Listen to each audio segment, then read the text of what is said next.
Gena Rowlands. At the age of 94, Gena Rowlands passed away. Her portrayal of the elderly and suffering from dementia in The Notebook captured the hearts of viewers. Rowlands passed away this afternoon in the company of her family at her Indian Wells, California home. Ironically, considering her film role, the retired actress had been battling Alzheimer's illness. Nonetheless, no cause of death was stated. Following 4 Emmy Awards, 2 Golden Globes, and 2 Oscar nominations, she announced her retirement from Hollywood in 2015. Her previous husband, John Cassavetes, collaborated on both A Woman Under the Influence and Gloria, which led to her receiving Oscar nominations for both films. Rowlands received a Daytime Emmy for The Incredible Mrs. Ritchie and a Primetime Emmy for the Betty Ford story, Face of a Stranger, and Hysterical Blindness. Nick Cassavetes, her son and filmmaker, talked to Entertainment Weekly about his role in The Notebook. The director, whose grandmother, actress Lady Rowlands, also suffered from the illness, says, "I got my mom to play older Allie, and we spent a lot of time talking about Alzheimer's and wanting to be authentic with it. And now, for the last 5 years, she's had Alzheimer's. She has complete dementia. We experienced it, she acted it out, and now it's our fault. It's crazy."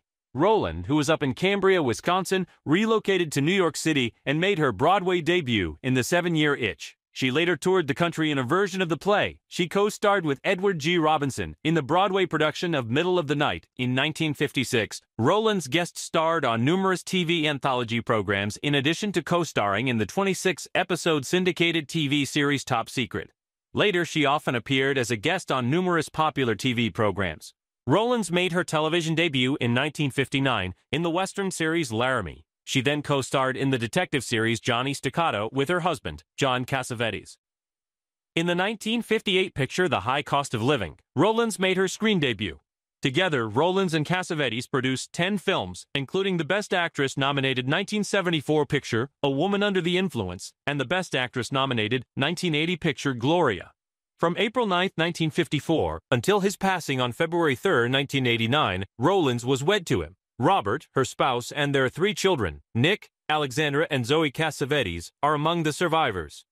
Wally Amos, the businessman who founded the famous Amos Cookie Company, passed away. His age was 88. According to a statement from his children, dementia was the cause of his death. The scientific basis for crafting the perfect chocolate chip cookie, the salted. The scientific basis for crafting the perfect chocolate chip cookie children. Sean, Michael, Gregory, and Sarah Amos stated of their father, famous Amos, "He was a source of black pride, a great American success story with his Panama hat, kazoo, and boundless optimism. Our father instilled in us the importance of perseverance, self-belief, and pursuing our goals." Amos devoted his entire life to creating the ideal cookie. And in 2008, he revealed to NPR that love was the hidden ingredient in his renowned baked delicacies. "I believe it's crucial to be passionate about what you do, because that passion permeates your work and transforms it into something truly amazing," he stated at the time.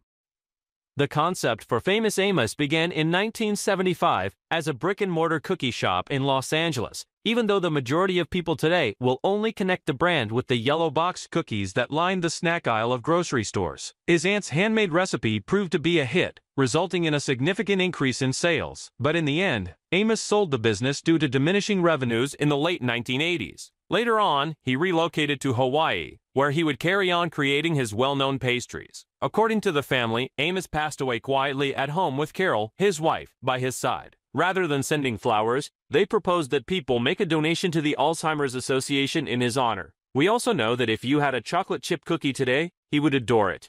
Susan Wojcicki, the former CEO of YouTube and a key player in Google's early success, passed away at age 56. According to her spouse, Wojcicki has had lung cancer for a period of 2 years. Her 4 children survive her. Wojcicki joined the company as its 16th employee in 1998, after she and her husband rented their garage to Sergey Brin and Larry Page, who were working on Google at the time. She came up with the idea of letting other websites put Google search boxes on their own pages and created an advertisement brokering software, which gave the startup an advantage over more established competitors.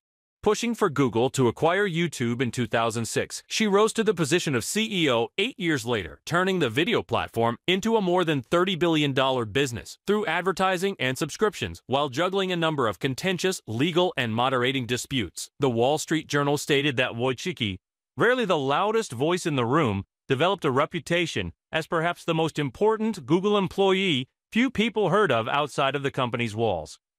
Wojcicki was as core to the history of Google as anyone, and it's hard to imagine the world without her, Google CEO Sundar Pichai said in a tribute on X.